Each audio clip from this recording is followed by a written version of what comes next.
Hello and welcome to the YouTube channel for craftworldeldar.com. I'm Brent, and this is the unit focus video on Warlock Conclaves. I remember when our current codex came out back in 8th edition, and I remember looking through the unit profiles for the first time, or you get a new codex and you obsess over the unit profiles. You read them and you reread them, and it didn't matter how many times I read the unit profile for Warlock Conclaves.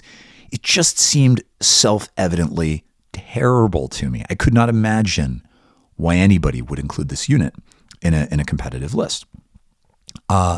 First of all, the advantage to a conclave is that it has additional casts, and it can cast full smite instead of baby smite, right? And eventually it gets super smite if you have enough warlocks. But if you just included 2 individual warlocks in your army, you got 2 psychic casts. In order to have 2 psychic casts, a conclave needs 4. And so the fact that they're a bit cheaper, 15 to 20% cheaper in the conclave, really didn't seem to matter. It's totally offset by the number that you need.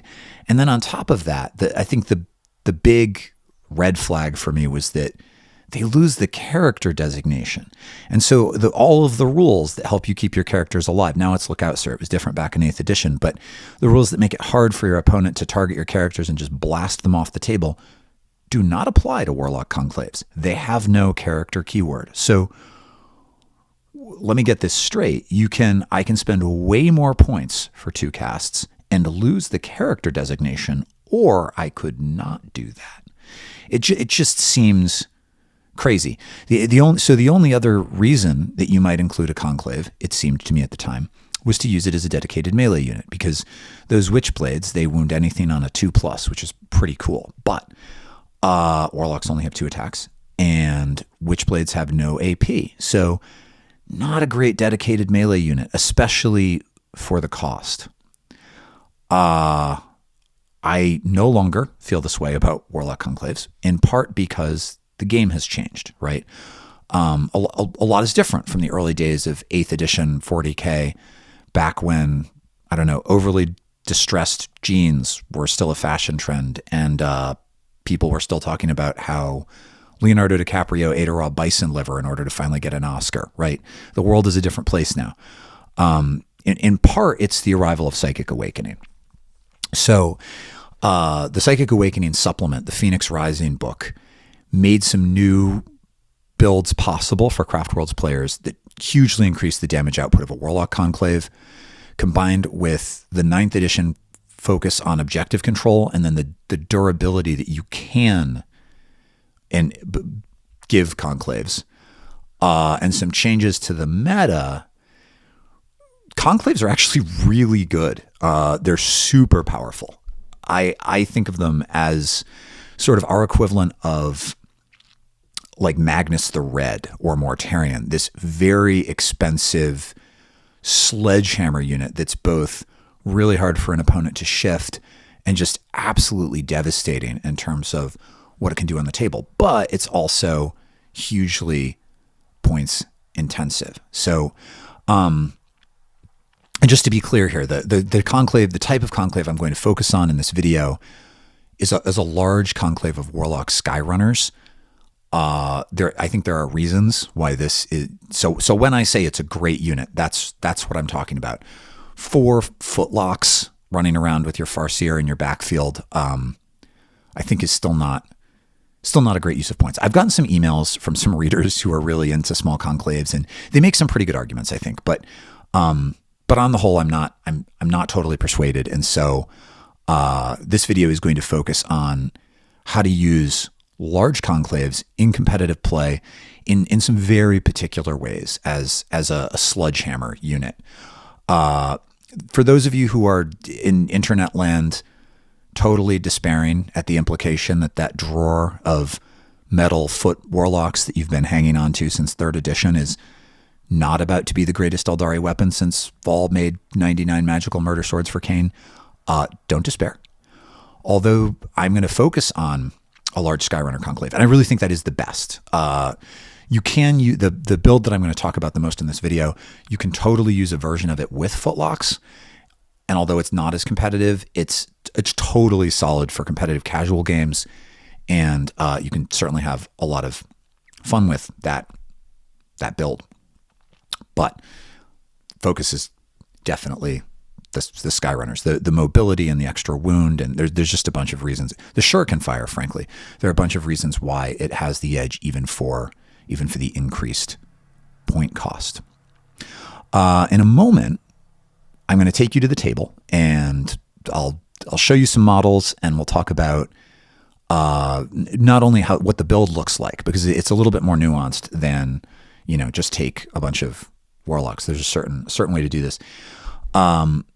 But I want to address one thing first, and that is, I think or maybe two things. One of the biggest obstacles to players using the Warlock Conclave has nothing to do with its rules in the game or its tremendous point cost. The fact is that it's super expensive, because you can buy. Currently, the only way to buy Warlocks is that blister pack that has the Skyrunner model anyway. That blister pack that has the Farseer / Warlock sprue in it, where it can be built out either way. And if you wanted them, in theory, you could have 10 in a unit, right? But if you were to buy 10 of these things, even if you buy those blisters in the most cost-effective, you swallow the ideological whatever it is, and you buy it off Amazon or maybe your game store has some sort of discount program so you can get it. But $30 a model, right? You're looking at $300 for the unit. I really can't think of another Craft Worlds unit that comes close to being even a big unit of Shining Spears. 9 Shining Spears is still half as expensive. So, and then on top of that, they're all the same model, right? So I know some people are just allergic to the idea of having a large block of models in a single unit that all have the same sculpt. And I get that. I really do. You can position the arms a little bit differently so they look trivially different, but there's kind of no way around the fact that it is the same model. So two things. One, if you're seriously considering if you don't already own a bunch of Skyrunner models, Skyrunner Warlock models, and you just want to try out the build that I'm talking about, keep in mind that you could just proxy a bunch of, if you have Shining Spears or Wind Runners in casual play, most opponents are going to be okay with you saying, look, I want to try this new build, and do you mind if my Skyrunner or my Wind Riders are a Warlock Conclave? I think most opponents are not going to balk at that in casual games. Obviously, you're not going to do this in a tournament, but so if you just want to try this out, get the hang of it, and find out whether it's really for you before you spend the kind of money that you would normally spend on a big Forge World acquisition, right? I think that's a totally legitimate move. Also, if you are going to buy the models, I don't magnetize infantry. I magnetize my vehicles, but I don't know if I'm afraid of destroying the model, or it just seems horrible to me to like hollow out the armpits for the swappable Harlequin arms or whatever. But if you can, you should, in order to have a choice between the Singing Spear and the Witchblade, partially because we don't know what the new codex will look like. And this is a big expense. But if you can't, there's probably somebody in your local gaming club or in your area who, for a modest fee or a trade, would magnetize a single arm on 8 or 9 models for you. It is so worth doing. Lastly, the sculpt issue. You'll see that my Warlock Conclave, it is all the same sculpt. Again, the arms are magnetized. You can put them in slightly different positions. But if this is a big issue for you, the one option you have, Ghost Miniatures do alternative sculpts for GW models. They have some really nice Warlock Conclave models. Now, in official GW tournaments, this will not help you. GW has declared that they used to be much more tolerant of a certain percentage of models on the table being from other companies, and now every model, and I think maybe even every component, has to be from a GW kit. So again, if you're planning to go to specifically GW tournaments, you wouldn't want to buy the Ghost Miniatures, but most of the big tournament circuits do allow third-party models, and if you bought, say, half your Warlocks from GW and half your Warlocks from Ghost Miniatures, you'd have a lot of variability in the squad. I do have a set of these. I have not gotten around to painting them. A friend of mine, we've worked out a trade. A friend of mine is actually painting my my Ghost miniature Warlock Conclave in my secondary Craft World color scheme for when I do allied detachments in exchange for other favors on my end. So maybe you can work out a deal to get somebody to magnetize for you, and if the models really bother you, that is an option, because I get it. Like $300 for 10 bikes, that's a big expense. Okay, let's talk about how you make this build work. Okay, so what you're looking at the moment is 9 Warlock Skyrunners with a Farseer Skyrunner. They all have the Singing Spear. Now that in and of itself is not the build. Those are the models that you need to do the build. I think actually the ideal version of this probably is 8 Warlocks and the Farseer Skyrunner, just in terms of points relative to the unit being able to do its jobs effectively. How many points do you really need to put into it in order for it to be able to reliably do what you expect it to do? I think 8 is probably the right number, but I've run it with 9 and I've run it with 7, and this is what we're looking at. But the build isn't just the models. The build is also the psychic powers, the warlord traits, and the custom Craft World sub-faction bonuses that make this engine work. So I'm going to tell you what those are very briefly, and then we'll talk about the jobs the unit does on the table and how it uses those resources that are the build to do those jobs. So, detachments. You want this unit in a custom Craft World detachment with Hunters of Ancient Relics, which, if you don't remember, gives units within range of an objective +1 attack to each model in the unit. And the unit doesn't have to be wholly within range, it just has to be within range. So if a single Warlock is just barely within range of an objective, all of the Warlocks in the detachment get +1 to their attack characteristic, which raises their melee output, damage output by 50%, which is significant. So Hunters of Ancient Relics is, to my mind, almost non-negotiable. Can this still be effective without it? Yes, but that's such a big bonus. Your second custom Craft World trait is up to you. So here's a place where there is some variability.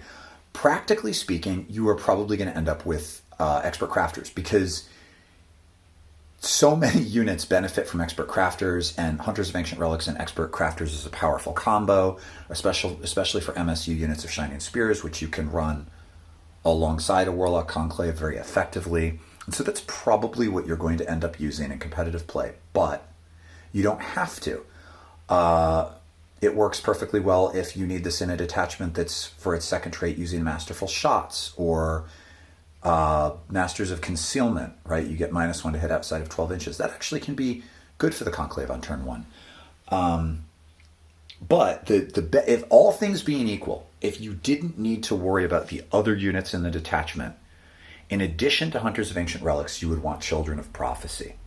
Children of Prophecy is a custom Craft World power that lets you treat 1s as 2s when you're making a roll for a psychic power. Now, that doesn't sound like a big bonus. It sounds like I get +1 under very specific circumstances, but the very specific circumstances in which you get +1 are the very ones in which you would have been most likely to fail your cast. So it'll never be an unnecessary +1 in that sense. Well, I guess it could be, but it's those +1s are always going to land in the...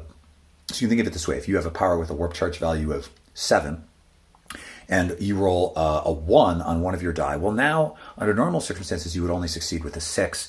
Now you're succeeding with a 5 or 6. If you're also popping Seer Council, which you are going to do, we'll talk about that later. Now, even if your first die were to roll a 1, I know you don't roll them separately, but bear with me for the math. Now you have a 50% chance instead of a 1 in 6 chance of the power still going off. So Children of Prophecy significantly raises the likelihood that your psychic powers will succeed. Actually, if you're using Seer Council and you're having the Farseer use Focus Will, you can make it impossible for your Warlocks to fail their casts if they're not being resisted. And that's big for this build. I'll talk about that later. So Children of Prophecy, really good. It's also good helping you get to Super Smite once you've lost some Warlocks and they don't get it automatically. I guess I should have, maybe you're not familiar with Conclaves. So you probably know that a single Warlock has Baby Smite, right? If you just include a Warlock in your list and it casts Smite, even if you succeed, it does 1 damage. And then if you succeed on an 11 or 12, now it becomes normal smite and you do D3. Well, a Warlock Conclave with more than 3 models has regular smite to start with, and then on an 11 or 12, like any other Psyker, it becomes super smite. You do D6 mortal wounds instead. Well, a Warlock Conclave with 7 or more models, when it casts smite, if it succeeds, it automatically casts super smite, and that's great, right? That D6 mortal wounds, that in and of itself is one of the reasons to take this unit. Mortal wound output can be really effective against a variety of types of opponent. I mentioned Death Guard Terminators earlier. The lack of AP on the Conclave can make it difficult to deal with 2-up saves. There's a way to another way to mitigate that. So that super smite against those types of units is hugely effective. So if you're running a bunch of Warlocks, initially Children of Prophecy won't help them with super smite, but as you lose some Warlocks, it'll sort of keep you more likely able to generate those super smites, especially with all those other bonuses. Because if you have Seer Council and you have the +1 under certain circumstances for Children of Prophecy, and you're using the Farseer to cast Focus Will on them, now even when you've lost some Warlocks, you're still getting off a super smite when you roll a 7 or in some cases a 6, depending on how the numbers stack up, which is pretty great. So Children of Prophecy, if you don't need expert crafters or masterful shots or something for other units in the detachment, if you can run this unit with Children of Prophecy, it's great, but you don't have to. Keep in mind that Children of Prophecy will also benefit this Farseer that's with them, and if there's a third Psyker in the detachment, which is probably a good idea, that Psyker will benefit too. It's a great custom craftable power and probably underappreciated. So those are the sub-faction picks, right? So it's going to be Expert Crafters plus one of these other options, Children of Prophecy, if you can do it. Expert Crafters is also great. The Warlord trait, or let's do Psychic Powers first, actually. The Warlord trait will make more sense if I talk Psychic Powers first. So the Farseer wants Focus Will instead of Smite, and I know it sucks to give up Smite, but you really need this unit is so expensive. It's so expensive, and you really need the Warlocks to succeed on their casts, especially their Protect cast. And so what Focus Will does is it gives +2 to the cast of a nearby Psyker, and that it's so powerful. You can make the Protect cast really all but certain if you do this, and it's totally worth it. So the Farseer wants Focus Will instead of Smite, and then absolutely the Farseer wants Fortune. I know some of you are Fortune doubters. It provides a 5-up Feel No Pain. It's very important. The way this unit works is it is a bully unit that hits really hard and is really hard to eliminate. But it's only really hard to eliminate if you can put both Fortune and Protect on it, which will give it a 3-up Invulnerable save and a 5-up Feel No Pain. There are other things you can do to make it hard to kill. But the Warlock Conclave relies on being just this unshiftable, insane resource sink to try to get rid of. You really need Fortune, and it's probably your first cast because it's the After Focus Will, which is practically certain. Because it's essential. And your Farseer has a free reroll, and that's where you want to be using the free reroll if you need it. So the Farseer wants Fortune. For the Farseer's second power, you can choose between Executioner and Doom. Now, this is going to be a front line Farseer, so it's in your opponent's face. Both of those powers are really good. I tend to go with Executioner for the reason that all of the melee weapons and the Singing Spears, when they shoot, wound everything on a 2 anyway.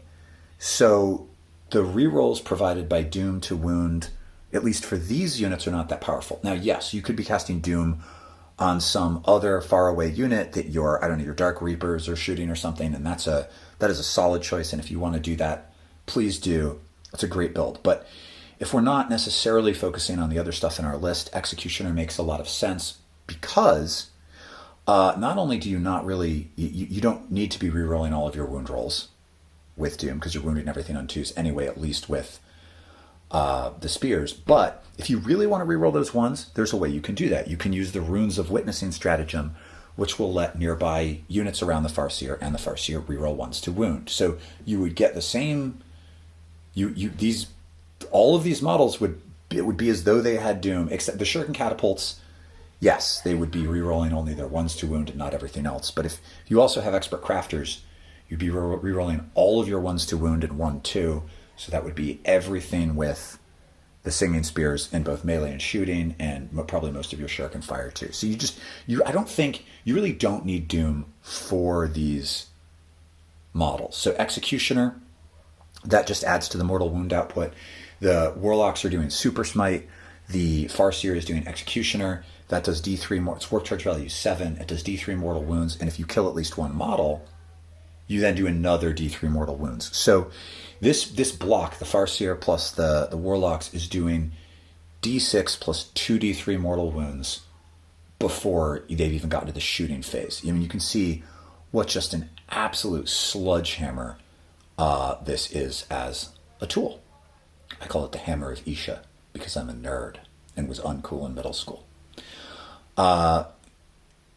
So those are the psychic picks for the Farseer. The Warlocks, I've already mentioned, you absolutely have to have Protect Jinx. It's non-negotiable. You absolutely need to take Smite because part of the point of the Warlock Conclave is Super Smite. Now, if you have more than the Warlock Conclave knows 2 plus Smite, and if there are 7 or more models in the Conclave, it can cast all 3 of those powers. The Farseer can cast 3 also. You might have just been thinking, Brent, if it's casting Focus Will and then it's casting Fortune, how is your Farseer also casting Executioner? Well, if you ask that question, you're probably a pretty new Eldar player, which is totally cool. You are the demographic for these videos. But there's a stratagem,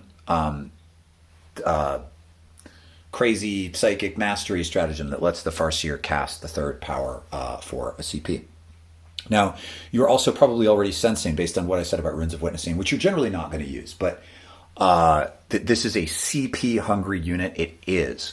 When you think about incorporating the Warlock Conclave into the rest of your army, you need to be not including a bunch of super CP-hungry units in your other detachments because your Conclave is going to eat up a lot of your CP.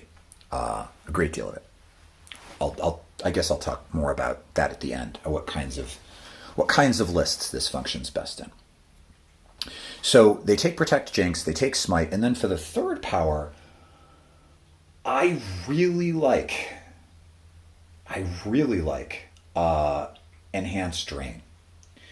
Now, Enhanced Drain does not get a whole lot of play. And it's really for Enhance. And what Enhance does is it gives your unit, the target of the unit, +1 to hit in melee. So your Warlocks, which would normally hit on 3s, now hit on 2s. And this is going to be excellent for 2 reasons. Some of you have already worked it out.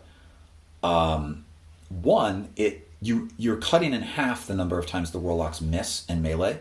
And they don't have, even with, if they don't have, if we're not on an objective benefiting from Hunters of Ancient Relics and we were only making 2 attacks per Warlock, maybe it would matter even more. But even with the extra attacks, cutting in half the number of times that you miss, that's really big. So you're missing on only 1s instead of both 1s and 2s. That's going to significantly increase the damage output on the front end.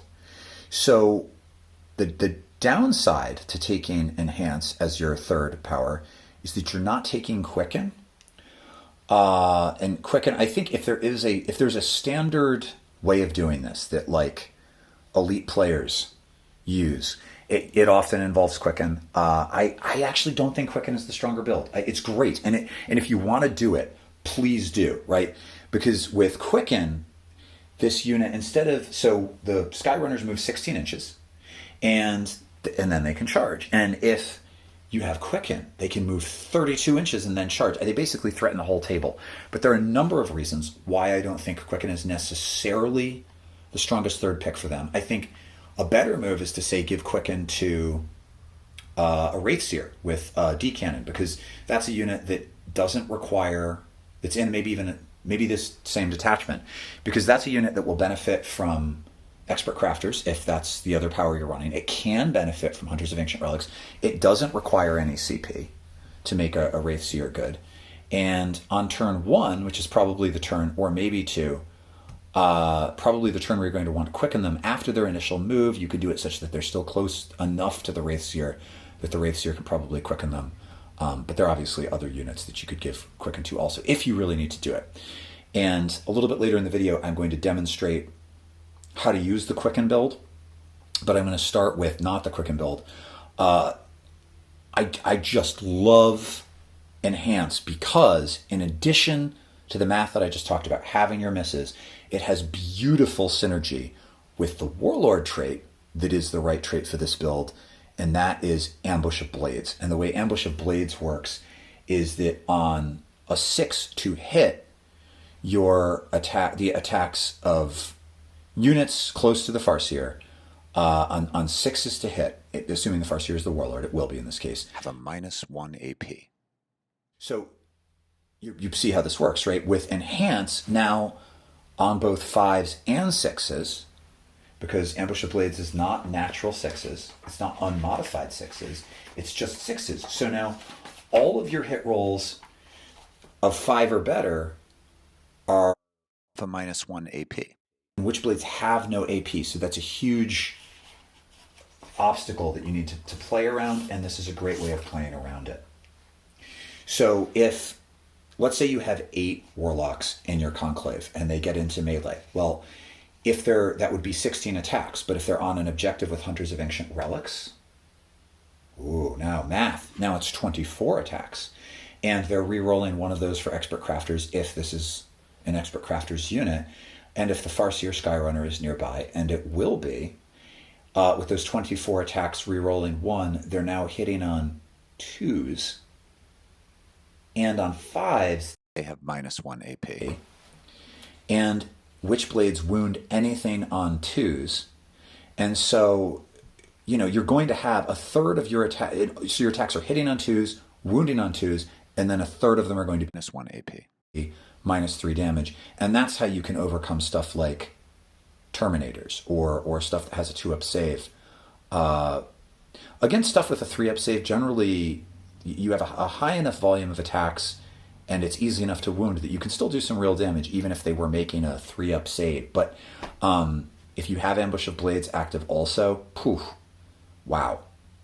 It's just a great way of overcoming that shortcoming. And only doing it on a 6 instead of a 5 or 6 really isn't as good. So Enhanced Drain is absolutely my favorite pick for this build. The only other power that I think is worth seriously considering is Conceal Reveal, because if you have to move your Warlocks into the open on turn 1, even with the 3-up, the 3-up invuln with Protect and the 5-up Feel No Pain, you may still want to make the -1 to hit because you have so many eggs in this Space Elf Motorcycle Gang basket that you can't afford for it to go wrong. But of course, there's a stratagem. It's 2 points, which is a lot. You can give them -1 to hit, or if they're in a detachment with Masters of Concealment, they just get it if they're outside of 12 inches. So that power can be good, and it can be nice on turn 1 too, because very often you won't actually get to use the Conclave on turn 1. Nothing will be in line of sight for Smite, and you can cast Protect on them just because your opponent can always move into line of sight and blast them. But it could just feel bad on turn 1 to have this super expensive unit with 3 casts, and there's nothing to Smite, and if they're not fighting anything, you don't need Enhance, and if nothing else is fighting anything, it doesn't help you to put Drain on an opponent's unit. So in that sense, Conceal, sure, turn 1, good. But really, so there are variants of this build, but the one I'm pushing for is everybody has the Singing Spear. The Farseer has Executioner, Focus Will, and Fortune. And the Warlocks have Smite, Enhance, and Protect Jinx. And the Farseer has Ambush of Blades, and that is just devastating. It's a really hard to kill unit that hits like a sledgehammer. Essentially, so the way to think about the Warlock Conclave really is like our version of a Greater Demon, like a 500-point model Mortarion that is nigh impossible to kill and terrifying to be engaged with. But unlike Mortarion, this can actually get around the table at a good clip and can't just be kited. It's fabulous. It's essentially all of the benefits of Shining Spears, a large unit of Shining Spears, with all of the benefits of a large unit of Wraith Blades buffed to the nines. And it doesn't play like most of your Craft Worlds units, right? Like the Wraith Blades can be very durable, but they can be kited and they're slow, right? Your opponent could just ignore them. And then your other units, they hit super hard, but they tend to not be very durable. Shining Spears are durable against shooting, but they want to be in melee, and once an opponent charges them and they lose their invul and they just melt away. And the Warlock Conclave isn't like that. It continues to be incredibly durable when it's engaged. It hits unbelievably hard, and it's just a freaking nightmare for an opponent. So that's the build, but I will add one detail. You may want to consider, right, if you were running this, say, in a battalion detachment and you could have 3 HQ units, you may, as your third HQ unit, want to run a singleton Warlock Skyrunner. So you would have 8 Warlock Skyrunners in the Conclave, you would have a Farseer Skyrunner, and then you would have a singleton Skyrunner who also has Protect Jinx. And the reason for that is that another way to offset the lack of AP is to jinx your opponent, and this gives you that option. It becomes sort of janky to try to keep them all together, and it's yet more points. But if you're running Children of Prophecy and you're really doubling down on the Psychers, I think this can be a good play. It also frees you up potentially to... Never mind. You can consider there are opportunities to swap out Smite on the singleton Farseer and sort of the singleton Warlock in interesting ways too. In theory, you could give that model focus well, but it may just be too much to think about. So this is the build, and what I'm going to do is show you how it might work in a game, and I'm going to model the steps for using it. But I guess first let me talk about jobs. Okay, so that's the build. And this build has 3 jobs in your list. I mentioned before it does everything Shining Spears do, and it does everything Wraith Blades do. So Wraith Blades are midfield objective bullies that are also durable objective holders. Well, Warlock Conclaves are that. They're almost as hard as Wraith Blades to kill. They also have 3 wounds. You can give them a 3-up invuln with a 5-up feeling of pain. Also true of Wraith Blades. Wraith Blades are T6. These are T4. But nevertheless, these are pretty heckin' durable. I guess they also don't have access to Tears of Isha, but that doesn't come up a lot. Shining Spears, incredibly effective target elimination. You can use Shining Spears against a variety of types of target. Also true of the Warlock Conclave. They are good against pretty much any type of target. Against a horde, like 30 Demonettes, well, 8 Warlocks are going to start by lighting them up with 32 Shuriken shots, and then 8 Singing Spear shots, and then they charge in, and if you can get at least one of those Space Elves touching an objective, well, now they have another 24 melee attacks that, if you're casting the right powers, hit on 2s, wound on 2s, you don't need AP against demon. Those Demonettes are done. A big horde, Poxwalkers or whatever, big horde unit, they will just annihilate. Against a hard target like Mortarion or something, they're probably not going to kill Mortarion in one turn, but they will F him up. He's, especially if you jinx him, right? Yes, he has an invuln. Yes, he's super tough. Yes, he has disgusting resilience. But just the sheer volume of attacks, especially the sheer volume of attacks that are going to wound on 2-up regardless, that's pretty great. Against something like Terminators, right? Yeah, Terminators have that 2-up save, but with Ambush of Blades, some of your hits are going to be coming in with the -1 AP. and if you jinx them and so on, with the D3 damage on the shooting spears and the melee spears, they've got it. So there's very little in the game that they can't really do serious damage to. Almost nothing. And they're incredibly tough. So in addition to being able to grab an objective and then defend it fiercely with Hunters of Ancient Relics, the last thing they can do is just tie up. So something like Mortarion, yeah, you're not going to kill him, but you can stop him, right?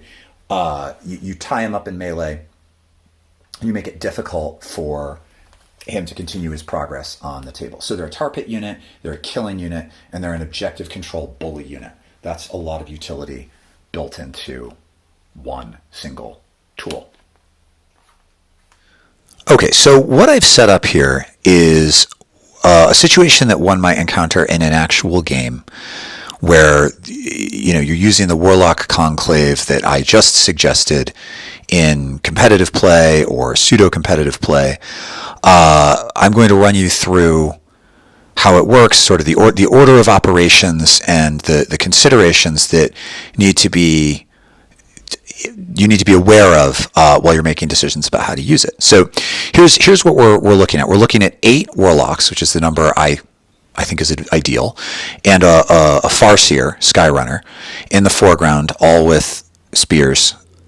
And in the background, not really very visible, but I will plop a photograph of them close up in, you'll see a unit of Emperor's Children Noise Marines, an Emperor's Children Rhino, and an Emperor's Children Demon Prince, all sitting on an objective. And the Marines have OBSEC, and both the Marines and the Rhino are shielding the Demon Prince with Lookout Sir.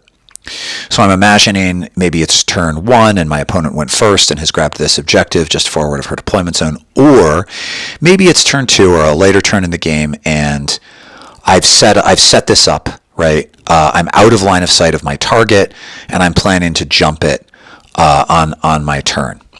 That's what's going on. Now, you might be thinking, Brent, you're not out of line of sight of your target because the heads of those Warlocks can totally see the Emperor's Children. Well, if you haven't played a lot of 9th edition, that might seem true. But in 9th edition, these ruins that you're looking at have I bumped this one, have the obscuring keyword, which means that the footprint of the ruin, regardless of what one can actually see when one gets down at the table and peers, the footprint of the ruin blocks line of sight for models that are not in it from models that are not in it.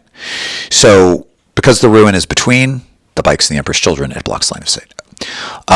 And the reason you might be thinking, Brent, the bikes are all facing the camera so that you can look cool, but that's vanity. Shouldn't they be? They should be facing the Emperor's Children.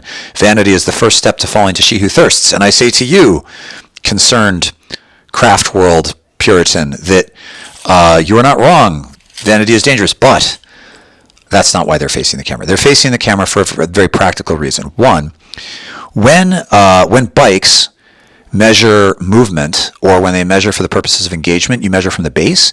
And so I set this up. I wanted to be as close to my target as I could be and still be out of line of sight, which meant spinning them around so the base could be just, a quarter of an inch or half an inch closer to the ruin.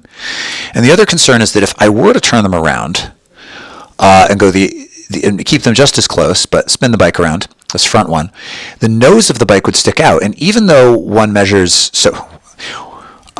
even though we measure movement from the base, we measure line of sight from the hull. And so if I spin that first bike around, I would have been targetable. That whole unit could have fired at my bikes, which is a bummer. So sometimes, this is also true of your Shining Spears, you will need to do this. Yes, it looks less cool. Doesn't really fit narratively as much, but that's why they're set up that way.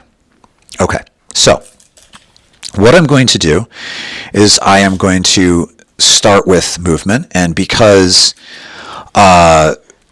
it's presumably now. Oh, before I do move these guys, I do want to say there will be many times where on the first turn of the game, you are not trying to charge anything with the bike. Sometimes you really do. You just move them into position, and that's okay. Some of you will really struggle with this because this unit is so expensive, and therefore you want it to be hitting things every turn. But it probably won't even be on the board fully intact, even close to fully intact at the end of the game. So the notion that you use it turns 2, 3, and 4 instead of maybe turns 3, 4, and 5, or 1, 2, and 3, it doesn't really matter. What matters is positioning. That's the most important thing. And sometimes on turn 1, even though you won't get into melee, you can make an advance move, so they can go 22 inches because they have ride the wind. All the Eldar bikes that are not Vipers can ride the wind. When they advance, they go maximum distance, which is great. It's super powerful. And then they can shoot with their shuriken catapults, and they can fire with their spears, and that's after they've super smited something and execute. So theoretically, they could move, up a flank of the table and put 9 shining spear shots, 36 shuriken spots, d6 mortal wounds, 2d3 mortal wounds into something, not engage it in melee, while they're getting into position to move again and engage something in melee. And that is usually one of those two. Is usually going to be your turn 1 play with this unit. It will rarely be the case that there's just a great option for a charge on turn 1. But regardless of whether or not you have an option for a turn 1 charge, or you set up for a turn 2 or 3 charge or whatever it is, when it comes time to make those decisions, it's going to look like this. And I don't think I'm not going to demonstrate you move up the side of the board and you smite and execution or something and you shoot it, because you don't need that. You know what that looks like. The only thing about that could even get a little tricky is if maybe you then want to fire and fade them to be a little closer to the thing you're going to move and charge next turn. But even that gets a little dicey because you can't fire and fade both the Conclave and the Farseer, and so it just doesn't come up that much, really. Okay, so here we go. So maybe it's turn 1, maybe it's not. The first thing I'm going to do is move, and I'm going to start by moving the one that is closest. Ooh, which of you two? Yeah, I think it's actually this fellow. Is closest to the Noise Marines. And if it were a tournament, I would carefully measure at least the first few of these things. And then I would more hastily measure the ones that were not. But for the purposes of the video and casual play, I usually measure for the first one, and then you eyeball it and you trust one another to be not jerks. So I measured carefully for the first one, and now I'm eyeballing it relative.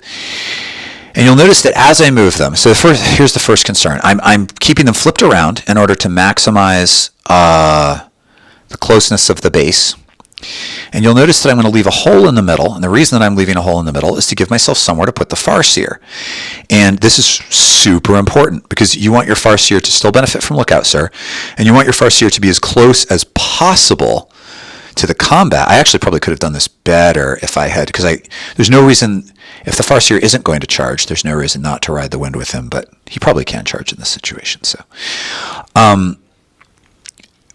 it's super important that you do this such that the Farseer can be as close to the front of the unit as possible, because when they charge, you need to be able to string them back such that he's still benefiting from Lookout Sir and they're benefiting from Ambush of Blades. Remember, that's his Warlord Aura power that causes 6s to hit in melee to then have AP -1. Now I'm going to zoom in a little bit here, and forgive me, this is going to be, I'm going to shake the camera, everything's going to suck for a moment, and you'll just have to bear with it. And now Vanity's making me move the camera up so you can get a better look at those Emperors. These are actually, I have a terrible confession, these are my Empress children. I know. It's, I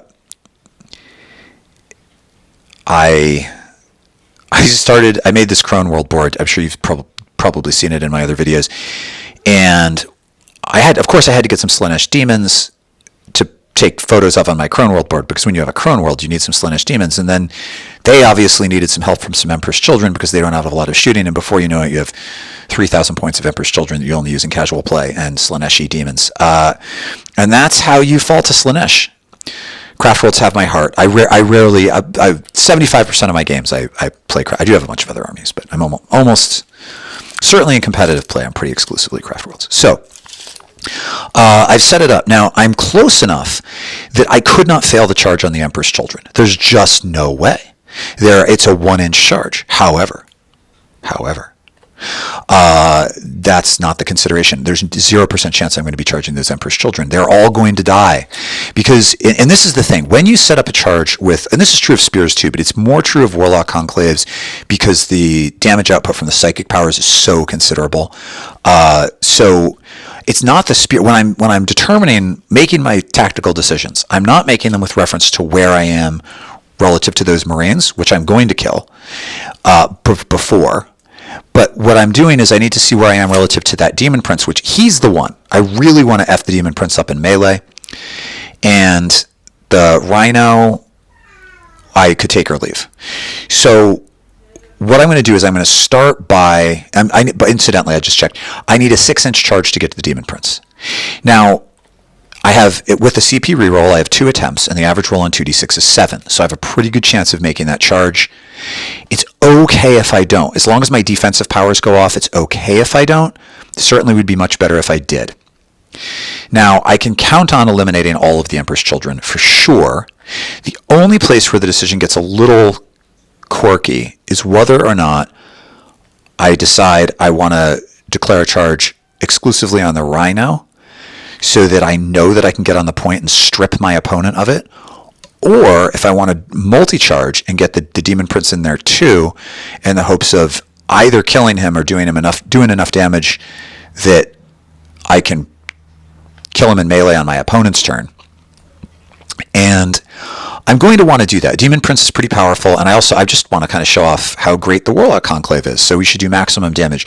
It's also worth pointing out, as expensive as the Warlock Conclave is, that's about 400 points of Emperor's Children right there. So if I wipe out all of that, that's because the Demon Prince, he flies and he has a Hellforged Blade. That I've earned most of the cost of my unit back in damage, which is pretty cool. So I'm going to lead with Psychic Powers, and this is very important. The first thing you do is you play Seer Council. And what Seer Council does is it gives +1 to cast to your Farseer and +1 to a nearby Warlock. Now, when you cast powers with a Warlock Conclave, you always have to choose a particular Warlock who is the caster. And so, of course, I'm going to give the Warp charge bonus to the Warlock who's actually going to cast the powers. Sometimes the one that you choose matters, because in determining like the closest unit for Smite, it might be that comes into play. Right now, it doesn't matter. So I will choose, I don't know, the forward-most Warlock next to the Farseer will be the other target for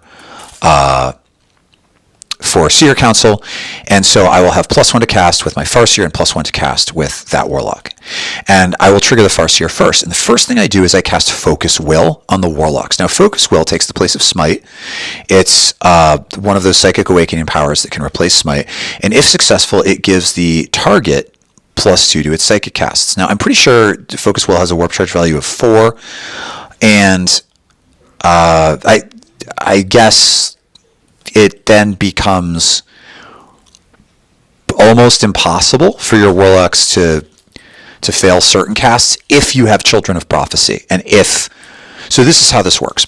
My Farseer makes the cast. It's difficulty 4, and my Farseer has +1 from Seer Council. So all I need is a 3 on 2d6, right? Yes, the Demon Prince has a deny, and I bet your opponent's not going to use it on this one, although a savvy opponent might. But Eldar have so many casts that, and we're pretty good at overcoming deny, because you can do, if you're worried that your opponent might, you could always use your Farseer reroll. In any event, let's assume you succeed. It's overwhelmingly likely that you succeed on this. So you that's your first cast. You give your Warlock Conclave +2. It already has +1 from Seer Council, so the Conclave is going to be casting on +3. Your Farseer is still casting on +1 for Seer Council. For the next cast, your Farseer wants to cast Fortune on the Warlocks, which will give them a 5-up Feel No Pain. This normally has a casting value of 7, but now it's going to be 6 because +1, right, for Seer Council. And your Farseer comes with a free reroll, just built in to the Psyker. And so can you get 6 on 2 rolls of 2d6? Yeah, probably. If Fortune doesn't go off, it's not the end of the world. Protect absolutely must succeed.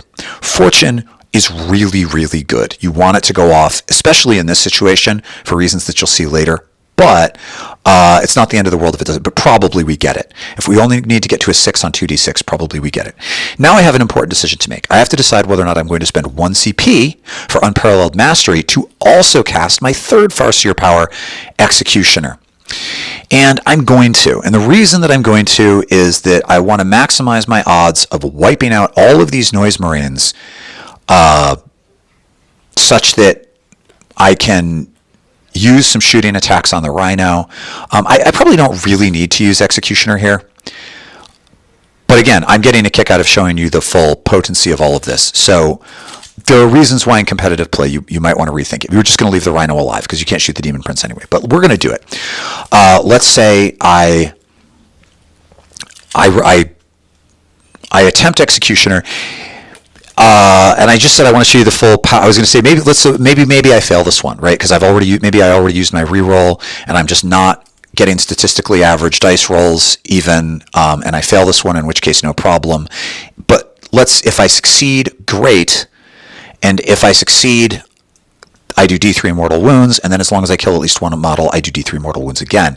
Now, sadly, Emperor's Children, the Chaos Space Marines, GW announced almost 2 years ago that they're going to 2 wounds, but it still hasn't happened yet for obscure reasons that are actually not obscure at all and just terrible.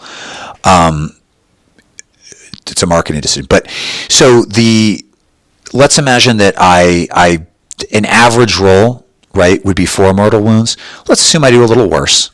I do 3 mortal wounds. I kill 3 of them. Okay, that's the Farseer done. Now we go to the Warlocks.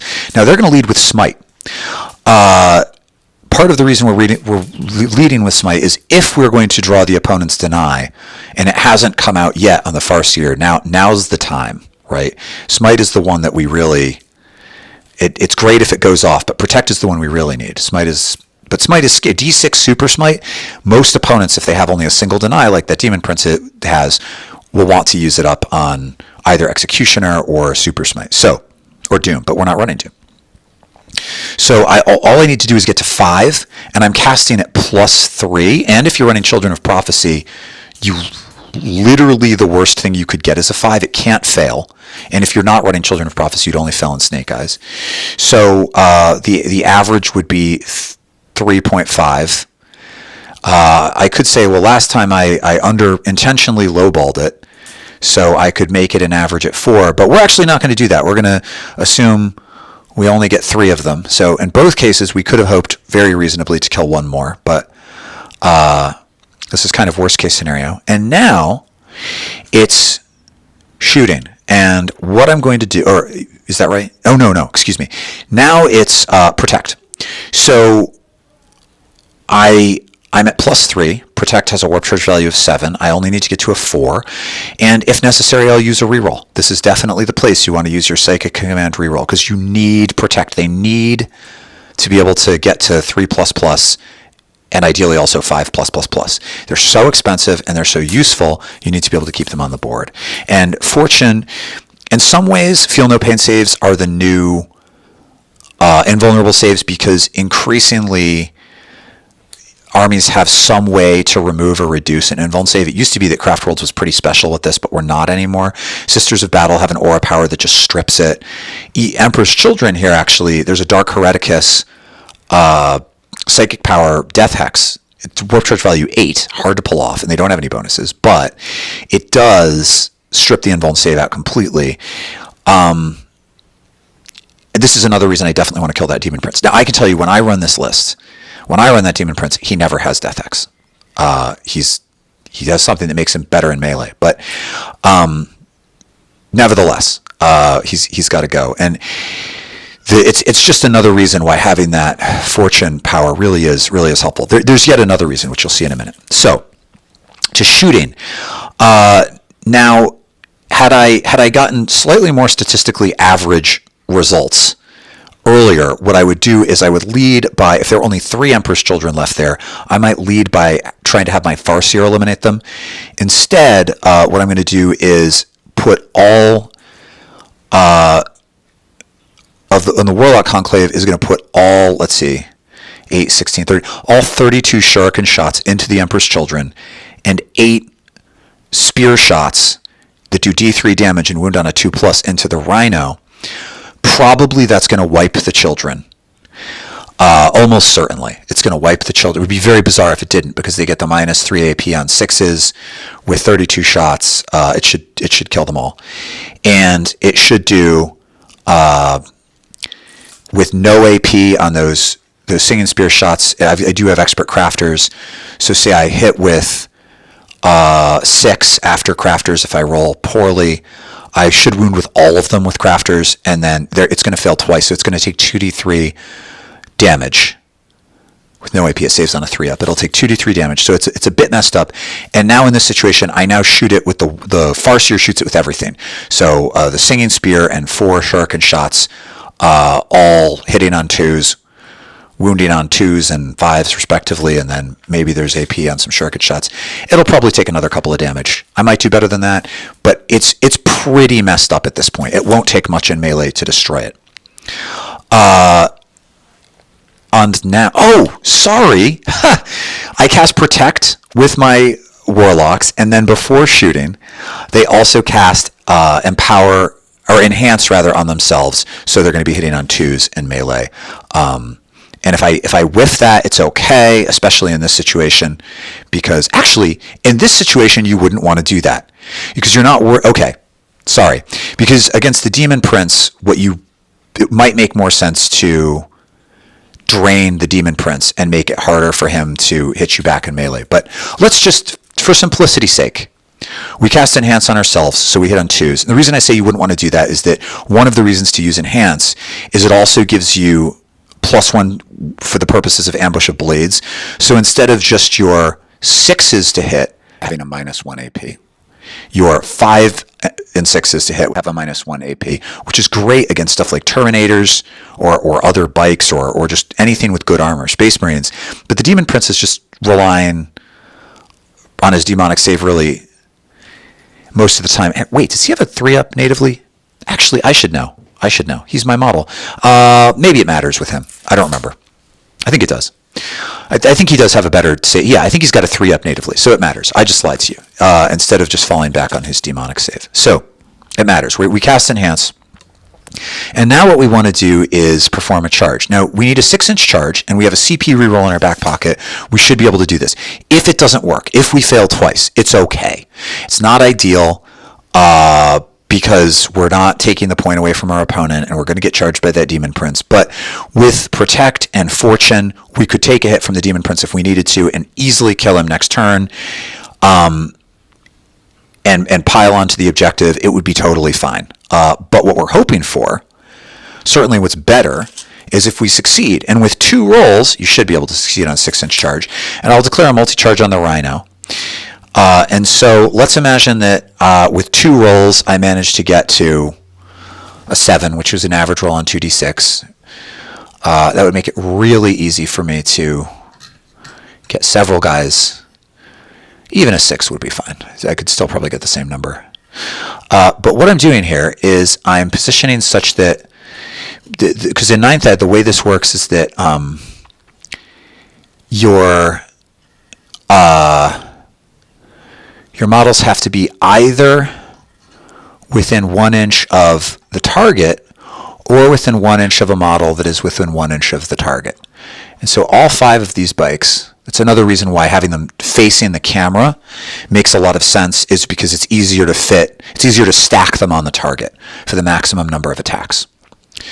And then what I'm going to do is I'm going to daisy chain these guys out a little bit with a 2-inch coherency so that I'm also benefiting from the Farseer's Ambush of Blades power, and I'm protecting him with Look Out, Sir. But I'm also making a place for the Farseer to declare a charge on the Rhino, because I think he didn't advance. If he did advance, I wouldn't be able to, but I think he stayed in his position in the unit, and they didn't, so he didn't. And so hopefully that's a super short charge. He can do that with like a 5-inch charge. Hopefully he can get in there. If he doesn't, he'll still benefit from Look Out, Sir. He'll still be protected, but ideally he'll be in there too. And so here's the situation that I've created. I have 5, I'm going to reposition the camera again. I have 5 models that can attack the Demon Prince. Now, because of Hunters of Ancient Relics, which gives them an extra attack, that means instead of having 2 attacks apiece, they have 3 attacks apiece. So I have 15 attacks, which with Enhance will hit on 2s. Because they are Witchblades, they will wound on 2s. All of the 5s will be at -1.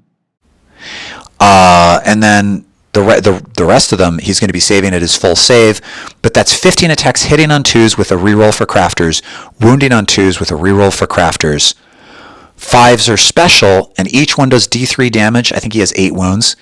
He's probably effed. He's probably dead.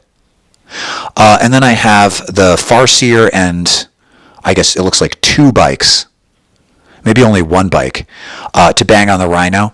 Now, if I did with my Shining Spears shooting attacks, I think we worked out that I ended up doing like 6 damage or something to the Rhino, I might destroy it.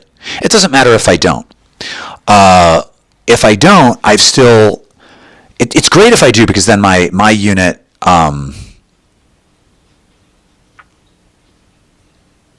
you know what? It doesn't matter. If I do destroy it, I've probably killed the Demon Prince. If I do destroy it, I have the advantage that I won't have to worry about repositioning or what. Like I'll start my next turn free.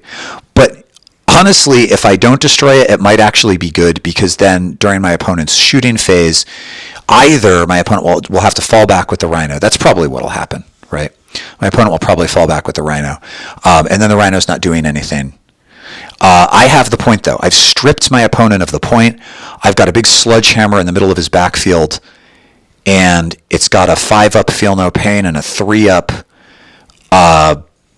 Invuln, and with lightning fast reactions, I can make it -1 to target it. And something like Shining Spears, right? Your Shining Spears, in many ways, are like the Warlock Conclave. They're fast, they hit super hard, they can reach just about anything, and they benefit from the same sorts of enhancements. However, when they get engaged in melee, they just die. And my Spears don't. My Spears have a 3-up Invuln. They have the same durability that the Shining Spears do against shooting, roughly, in melee too. That's huge. It's huge. They are as tough as Wraithblades. Yes, they don't have toughness 6, but they have 3 wounds. They're pretty tough, and they have a 3-up Invuln and a 5-up Feel No Pain. So they have the durability of Wraithblades with the speed and punching power of Shining Spears. That's fantastic. Okay. Lastly, I want to show you how the Quicken variation of this works. It's also super powerful, and I'm going to have to move the camera around a lot here. It's going to be a little difficult to demonstrate. But basically, the Quicken variation of this makes it possible to reach really hard to target units. And the other thing that I'm going to do is show you how you can use Hunters of Ancient Relics in a way that is maybe not initially obvious, and that is to get the bonus attacks without actually targeting an enemy who is completely on an objective, or even super close to an objective. So what I have, I've got my Conclave and my Farseer in my own backfield, and on totally the other end of the table, 40 inches away, something like that, 38 inches away, 30, I guess 35 inches away from the closest spear. are 2 units of Emperor's Children Havocs. So they're armed with a variety of heavy weapons, and Emperor's Children have this power called Endless Cacophony, which for 2 CP allows a unit to shoot again. So that's a high damage output, super dangerous unit. And you can also, like, if you're playing Emperor's Children, buff them in all these other ways. So they're rerolling all their ones to hit, rerolling all their ones to wound, they're firing twice. So that's a dangerous unit. That's a dangerous unit. And so the way that I'm going to eliminate it is with the quicken variation. And so on my, it's going to be much like before, but my first move is going to be to move the Conclave and the Farseer 16 inches. And I'm going to keep the Farseer out of sight when I do this. So I'm going to move the Conclave first.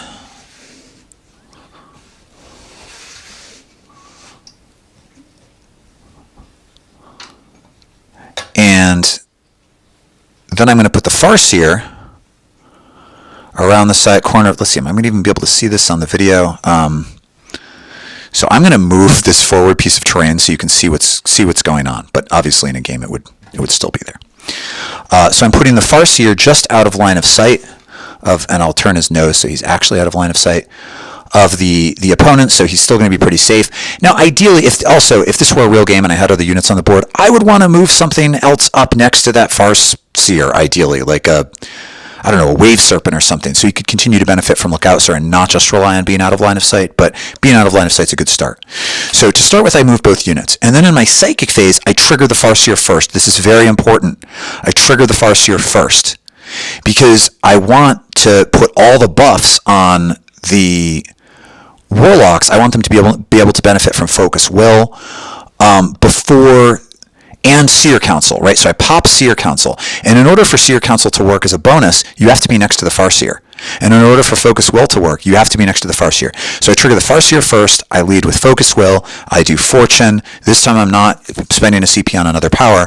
And then, this is very important too, you cast Quicken last. You cast Quicken last, people.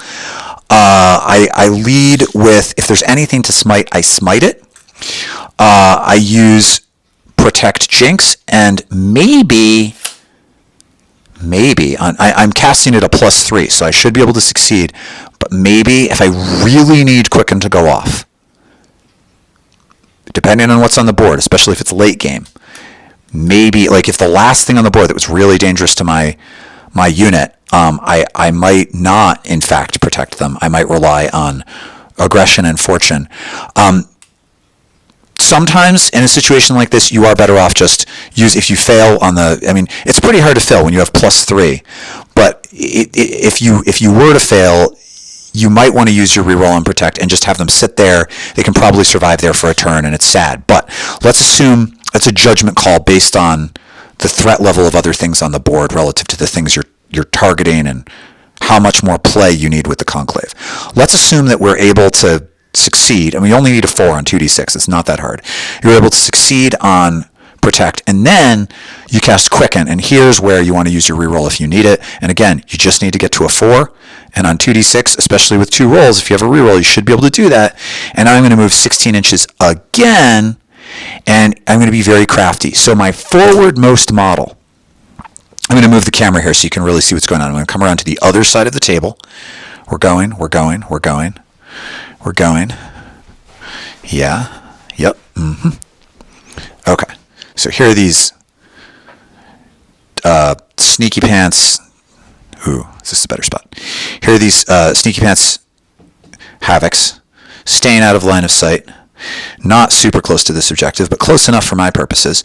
So what I'm going to do is this first model is going to move. I just measured. It's about to hear. He's not going to fail his charge. He's not going to fail his charge. And then I'm going to snake them out a bit behind him, such that I can leave at least one guy just barely on the objective, so that I'm still benefiting for the whole squad from Hunters of Ancient Relics. Now, one of the reasons I don't totally love the Quicken strategy is you leave your Farseer behind, so you no longer have Ambush of Blades, right? Which is a big bummer, but it's worth it, right? It's the only way to reach far away unit. I mean, the threat range of that is just insane. All I would really need here is probably like a 2-inch charge, but if I roll a 7, that's kind of what I'm hoping for. I can totally get these guys in, because remember, as long as you're within an inch of somebody who is within an inch, that's enough. And what I'm going to do, there's also a 5-inch vertical or horizontal range, so that'll work fine too. What I'm going to do is intentionally leave just a couple of guys out of, now it's 2 inches for squad coherency, and I definitely have it there. And what I've done is I've left 3 guys out of the combat. But what I get in exchange for leaving 3 guys out of the combat is that the guys who are in the combat are all going to have 3 attacks instead of only 2, so it's going to be 15. And if I hadn't done this, oh no, how embarrassing. This was the wrong move. Yeah, so 3 guys is too many. I'm wrong. Oh no, actually no. This guy's in too, because this guy's within engagement. No, so I have 2 guys who aren't in. Yeah, so you do need at least the numbers have to work. So because every guy that you take out, you're losing 2 attacks, but everyone else is getting +1. And obviously, the larger the unit, the more it makes sense to do this. So if you're running them with 9, it's even more. But I get a few more attacks. I'm still controlling the objective, and I'm triggering that Hunters of Ancient Relics for the additional attacks. So with 6 guys in, I have 18 attacks, whereas if I put them all in, I would only have had 16. And so that's definitely a win. And then they're just, Havocs have 1 wound and a 3-up save, so even though, and I'm going to hit on 2s with Enhance, and I'm going to wound on 2s always. So even though I don't have access to Ambush of Blades, just on volume of attacks, I should absolutely butcher these guys, and then I'll follow up, so I'll tie up the rest of them. So that's the quicken play, and that's kind of that is the other play with spears. It is really effective, and it's certainly something to have in your tactical quiver. You can also, of course, run that additional Warlock who can cast Jinx on stuff. That's another level of complexity. Or have somebody else. Maybe you're running the build that I suggested at the beginning, and it's not the Warlocks that have Quicken. It's like a Wraith Seer who can help get them out of your own backfield or your own table half, if necessary, and rocket them across the table. That's honestly the only Quicken build I ever use. I don't give Quicken to my Conclave, but you could make them independent operators and do it that way instead. There it is. Okay. So at the beginning of this video, I mentioned that at the end, I would talk about how to use the tactics that I presented for the Skyrunner Conclave for a Foot Warlock Conclave. So you can pull those metal Warlocks you've been hanging on to since 2005 or maybe even longer out of that drawer and get them on the table. I will do this, but before I do, I'd like to address 2 omissions in the videos that I just showed you. So in the first video with the Demon Prince, I had promised that I would talk about why Fortune is such an important power for the Conclave, and then I never did. So I'll address it now. So had we not killed the Demon Prince, and we had 5 bikes engaged with it with Hunters of Ancient Relics, and so that 15 attacks really should be enough with the math. But in theory, they could have failed. Or there's actually an Emperor's Children Warlord trait. I think it's called Cruel Duelists. If not, it's something very close to that. But it reduces the attack characteristics of models within 1 inch by D3. And so, if we imagine that he had that, potentially he would have survived. The point is that his Hellforged Blade does flat 3 damage. And you really don't want your Warlock Conclave, even with that 3-up invuln, being targeted by any sort of a weapon that does flat 3, or something like a las cannon obviously is going to do even more, but it's the weapons with a higher rate of fire and that do flat 3, because every failed save is a dead Warlock. Now, and you could roll poorly and suddenly just really lose your edge.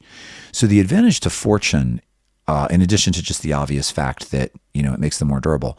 Specifically against attacks that do flat 3 damage, a Warlock has a 75% chance, because so if you take flat 3 damage, you then roll 3 dice, and if on a 5 up with Fortune you feel no pain, the result of that is that instead of every attack killing one Warlock, it'll be 2 attacks. So you are cutting the damage output of weapons that are most optimal for destroying those Warlocks in half, right? And weapons that do flat 2 damage, instead of needing 2 hits to kill a Warlock, potentially need 3. But the math is even better on the flat 3. There's a 75% chance about that a weapon that does flat 3 damage will need 2 hits instead of 1. And so it increases the 5-up feel no pain, really increases the durability of the Warlocks even more than it initially appears, because it creates this tremendous inefficiency in the damage output of the weapons that should be most efficient at eliminating the Warlocks. So again, had the Demon Prince survived and gotten into melee with Fortune in place, he really wouldn't have been much of a threat. He might have killed a bike or whatever. And that's big. Okay. In the second video, I had mentioned when the bike squad was engaged with those Havocs at the end that the Havocs were doomed. You might have done some quick math and just worked out that, well, you probably get 4 or 5 of them maybe, but not all of their 10 there. Well, Havocs only go up to 5 in a squad. They're 2 squads of 5. So the move, I was a little too hasty shutting off that video. The move is to destroy the first squad and then consolidate into the second. You really don't need to be worried about their melee. But that consolidation move with a Warlock Conclave into a nearby enemy unit is big. In the case of something like Havocs, it takes them out of the game entirely. At that point, I guess Emperor's Children don't have a fallback and still shoot stratagem like Craft Worlds do. So if you engage them, their choices are stand there and try to punch you. The sergeant has a chainsword while you murder them, or fall back, do nothing, and then be murdered on your turn. So they really were all doomed, even though the math didn't make it immediate. And remembering that you can consolidate into a nearby unit, it's obviously important with all your melee units, but is especially useful with the Conclaves. Okay, Foot Warlocks. So before I talk about them, quick full disclosure, I don't talk about units that I don't own. I have everything in the Codex and most of the Forge World stuff. I don't have like the 3,000 point Titans and stuff like that. But the Foot Conclave, I only have 2 fully painted Warlocks, and I think I have a couple of other ones in a drawer somewhere that I guess in theory I could throw down on the table. So I haven't ever used a large Warlock Conclave on foot to try to do what you can do with the Skyrunner Conclave. So I'm talking about how it could work, but to be fair, it's not something that I do. But if you are sitting on a bunch of metal Warlocks and you want to paint them up and use them, so you're not spending $300 on a Skyrunner Conclave, there is a way to do that. It's not as... So first of all, just to be clear, the reason that the Skyrunner Conclave, even though it's another like 15 points to put the Warlock on a bike, you're not just getting the mobility of the bike, you're also getting +1 toughness, +1 wound, and 4 shuriken catapult shots on top of that mobility. And at that point, it's well worth the points. There's just it's not like the Foot Warlocks are a cost-effective way, if you can be clever with them, of getting the same unit on the table for less and then having to be clever about the mobility. It's not the same unit, but there's still, if you give them Hunters of Ancient Relics, if you work with a very similar build, they still can be absolutely fearsome in melee. Ideally, you would have 8 of these things with the spears, for reasons that I'll get to. I would be very surprised if any of you do. You probably have a mix of, probably have mostly the Witchblade swords, but maybe it's sort of a mix. They used to come in the very old days. They came in, I think, blisters of 2, and so you probably have a mishmash of weapons.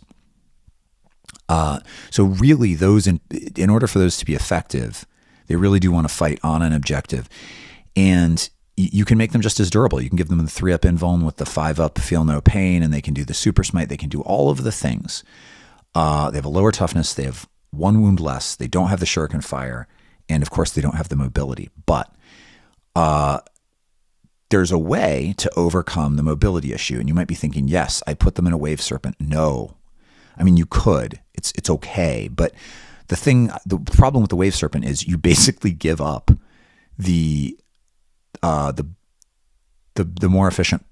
I mean, they're cheaper, right? But as soon as they go into a wave serpent, you probably could have put all of the warlocks on bikes for, frankly, less than the cost of the wave serpent, unless you're running like 10 of them, which you probably shouldn't. That's too much. It's too much. It's a huge inefficiency. So you can either start them out of line of sight in your backfield, or you could start them in the webway and bring them in the same way you would, say, a unit of Shining Spears out of Deep Strike, and then cast Ghost Walk on them to give them +2 to the charge. And they probably, if you're going to do this, again, and if you're building around Foot Warlocks in this way, it's probably a more casual game. I suggest Hunters of Ancient Relics and Headstrong, which is a custom craft roll trait that gives them +1 to charge. And so at this point, they would come out of the webway with +3 to charge. They'd only need a 6. With a reroll, you could probably get them there, right? So that would be enormously effective. Another option is to just start them in your backfield the same way I did with the Warlocks in the first video. And you might figure, well, but they're slow, or at 7-inch movement. If on the first turn you cast, or you use the stratagem Matchless Agility, they automatically auto-advance their maximum range. So their 7 movement will become a 13. And then if you quicken them, now they get to move again. Now, they did FAQ quicken, so you can no longer make an advance move with it, but nevertheless, just another regular move. So they had made an advance move plus another regular move. Now they've moved 20 inches. If you have at least one Warlock in that squad with a spear, and there is an enemy within 12 inches, you can now take a pot shot at that enemy and use Fire and Fade to move them again. So now they've moved on your first turn 27 inches. Yes, because the first move was an advance move, they're not now charging. Nevertheless, you can probably put them anywhere you want in the midfield. And next turn, turn 2, which to be fair is usually when the bikes get into combat, they can get into combat. Now, if you don't need that advance move on the front end, if you're happy with the move and then you quicken, if you can do it with just 14 inches, you could then charge with them. But Fire and Fade 2 negates any opportunity to charge. And so I think either if you can't afford Headstrong, right, and you don't want to bring them in from the webway because maybe you also want them to cast something on turn 1, then starting them in the backfield and being able to basically guarantee, unless Quicken doesn't go off, a 27-inch move on turn 1, that'll get them in the game. And the Quicken power, I would not like I said with the Skyrunner Conclave, don't give it to the Footlocks. Give it to some nearby singleton Warlock on a bike, or a Wraithseer or something, and instead give the give the appropriate powers to the Warlocks such that they can do the same job that the Skyrunner Conclave would have done. One of the nice things about the Skyrunner Conclave is that it's not in danger of being kited. But if you have Quicken and range, probably your Foot Warlocks can get around too and make a nuisance of themselves. I kind of don't want to oversell. It's good. Like, I mean, you're probably you're thinking, wow, what a great idea. That's actually a really efficient use of Foot Warlocks. I don't want to oversell it because I really do think the Skyrunner Conclave is just so much better that I don't want anybody to think that I'm suggesting that this is necessarily just as good. But it is good. And certainly in sort of competitive casual games, it should work for you. So there's another option. Okay, that's it. I am going to sign off. If you like this video, I hope that you will click like. If you have other ideas for how to use Warlock Conclaves, I hope you will say so below. And if you are interested in supporting the channel in other ways, you could head over to my website and check out the merchandise, or I'm actually starting an affiliates program in the near future, and there may also be an opportunity to buy some models from a real game store if you don't have one close by that you're buying from, and that would help out the channel too. So maybe that'll be up by the time you watch this. In any event, Thanks so much. I will look forward to talking to all of you again soon, and best of luck in your next campaign. Oh, if the affiliates program happens, I'll link it in the description of the video. Thanks, guys. I'll see you next time.